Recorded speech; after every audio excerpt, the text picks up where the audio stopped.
Decíamos en el programa de doctorado en teología, materia apologética cristiana, del World Council of Good and Planet Fear, para la versión en español. Dios es bueno, el mal y el sufrimiento. ¿Por qué?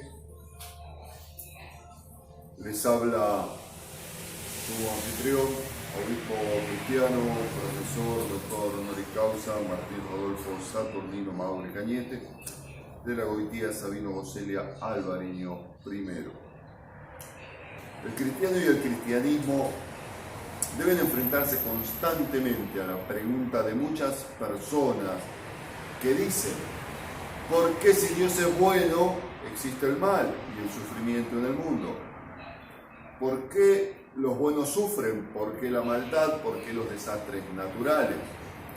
Estos interrogantes siempre han estado en la mente de los seres humanos. Veamos el pensamiento de uno de los filósofos griegos anteriores a Cristo, Epicuro. Ahora vamos a lo que Epicuro decía. Pero consideremos que el humano, al estar encerrado en el árbol de la ciencia del bien y del mal, cuando no es regenerado en Cristo Jesús y no vive de acuerdo al Espíritu Santo, lo cual no puede suceder si la persona no aceptó a Jesucristo como Señor y Salvador.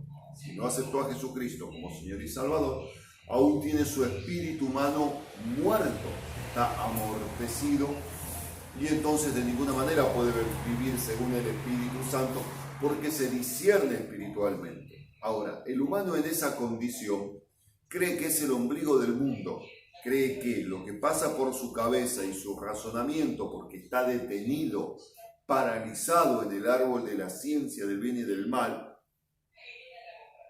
cree que lo que piensa y dice el humano en esa condición es la verdad. Por eso arrancan con estos supuestos. De si Dios es bueno, ¿quién dijo que Dios es bueno? ¿O quién dijo que Dios es solamente bueno? Porque aún los humanos, siendo malos, dice la Escritura, sabemos dar buenas cosas a nuestros hijos. Entonces, no es tan lineal, sino que Dios es por supuesto creador y por tanto tiene bondad y tiene amor, pero también tiene justicia, también tiene incluso venganza, es decir, todo en su justa medida y conforme a su grandísima eminencia. Entonces, una vez que aclaramos este punto, decía Epicuro: o Dios quiere quitar los males, el pensador Epicuro, el filósofo,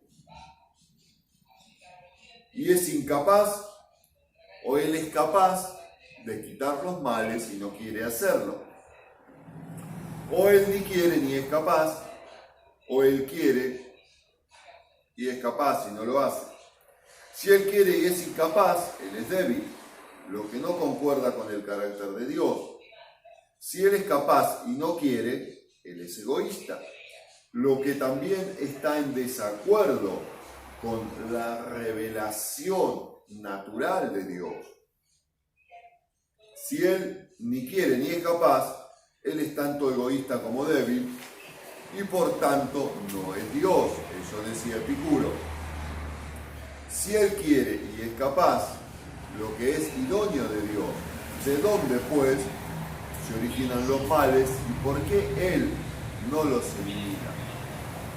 Como Epicuro han existido y existen muchas personas que cuestionan de una u otra manera a Dios a causa de los sufrimientos y el mal que observan a su alrededor. ¿Es posible que la existencia del mal destruya la fe en la existencia de Dios? De ninguna manera. Comencemos clarificando que existen dos clases de mal. Normalmente se acepta que existen dos clases de mal: el mal moral y el mal natural. El mal moral es el producto de las acciones de los seres libres y moralmente responsables. Ejemplo: crímenes, guerras, injusticias, violaciones, defraudaciones, estafas y otros. El origen del mal moral, no existe porque Dios lo haya querido así.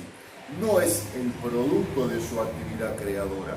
Dios nos creó libre, con libre albedrío. Nosotros decidimos. Esto incluye, ante todo, la opción de elegir entre el bien y el mal. Dios creó al hombre para que libremente le amara y le adorara. En palabras de J.B. Phillips, donde afirma: el mal está inherente en el don arraigado del libre albedrío.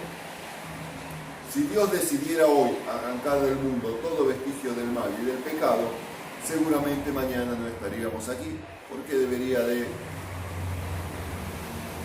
quitar a todas las personas. Y la Escritura dice, cuando aún eran pecadores, Dios nos puso en gracia con Él mismo por su buena voluntad. Como textos probatorios de esto, tomemos la carta del apóstol San Pablo a los Romanos. Romanos, capítulo 5, verso 12. El libro de Lamentaciones, capítulo 3, verso 22. Y la carta segunda de Pedro, capítulo 3, verso 9, entre otros textos. Pablo Hoff, Pablo H-O-F-F, Pablo Hoff, plantea que Dios tiene el remedio más costoso para redimir al hombre, el remedio más dramático para que podamos escapar del inevitable juicio divino sobre el mal y el pecado: el sacrificio a su propio Hijo. El mal natural, la otra variable, si se permite la expresión, del mal, no tienen que ver directamente con actos de responsabilidad humana. Se hace referencia básicamente al accionar de la naturaleza. Terremotos, inundaciones, volcanes, sufrimientos producidos por enfermedades congénitas que derivan de acciones de pecado de los antepasados. Ahora, consideremos algunas teorías para explicar el mal moral, que es algo necesario, tal vez. Según el filósofo Benito Spinoza, todo procede por necesidad lógica de la esencia divina. Muchos orientalistas hablan hoy de la necesidad del equilibrio cósmico. Tal vez que existe el dualismo, que hay dos fuerzas o principios en el universo con igualdad de poder y que representan el mal y el bien, por lo tanto hay un conflicto continuo entre ambos. Otra postura: todo está predestinado así ya por Dios. El mal es usado por Dios instrumentalmente para manifestar su gloria. Este mal siempre estará bajo el control de Dios. Otra postura: Dios estableció la naturaleza de acuerdo con leyes racionales y confiables.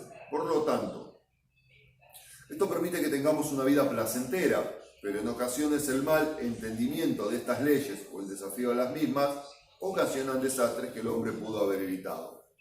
Bien. El mal como juicio de Dios.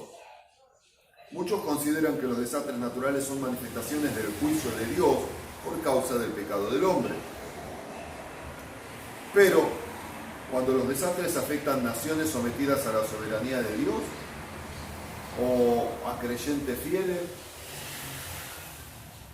otra postura dice que el mal natural es una advertencia de juicio. Cada muerte, cada catástrofe que sucede es una advertencia de que el hombre es mortal. Así el mal es un símbolo de que un día habrá un juicio para todos los hombres. Parte verdad.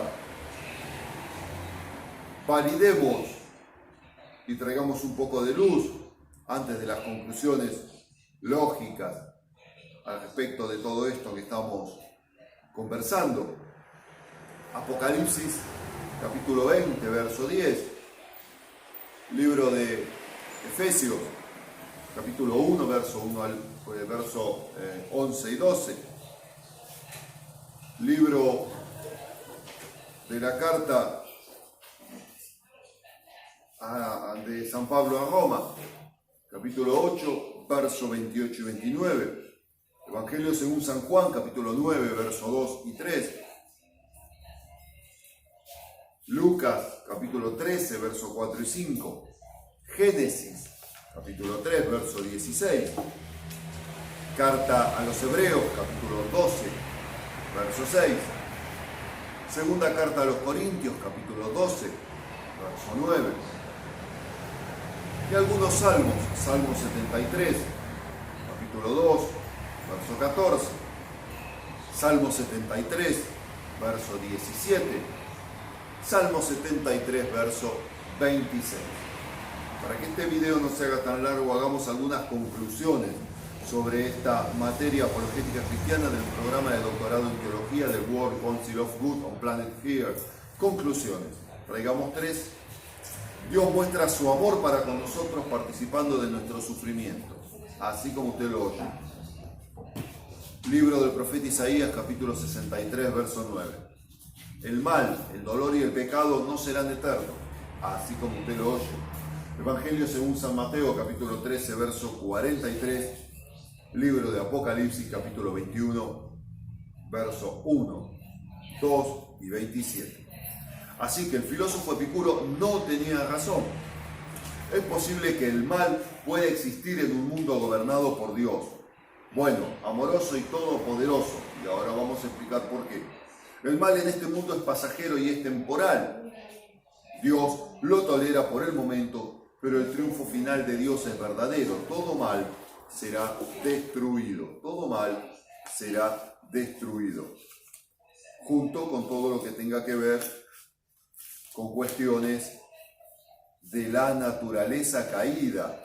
Escuchemos, que tenga que ver con cuestiones de la rebelión de Lucero y sus ángeles, y que tenga que ver con cuestiones de la ley del pecado y de la muerte de Romanos capítulo 7. Es decir, Dios no creó a los seres con la intención, con el propósito mucho menos de que ejercieran maldad, ni siquiera negatividad, pero nos dotó de libre albedrío para que fuéramos como Él y pudiéramos decidir, como dijimos al principio, ser justos ante todo, equilibrados, si se quiere, ante todo. Entonces, con algunos seres y o personas y en determinadas circunstancias, amorosos, misericordiosos, contemplativos, respetuosos. Con otros seres y o humanos y en otras circunstancias, la justicia demanda que seamos ofensivos o al menos defensivos, que ejerzamos determinada violencia para la defensa de nuestra persona o de nuestros bienes o nuestras familias. Y todo esto se deriva de la caída satánica. Fue Lucifer el que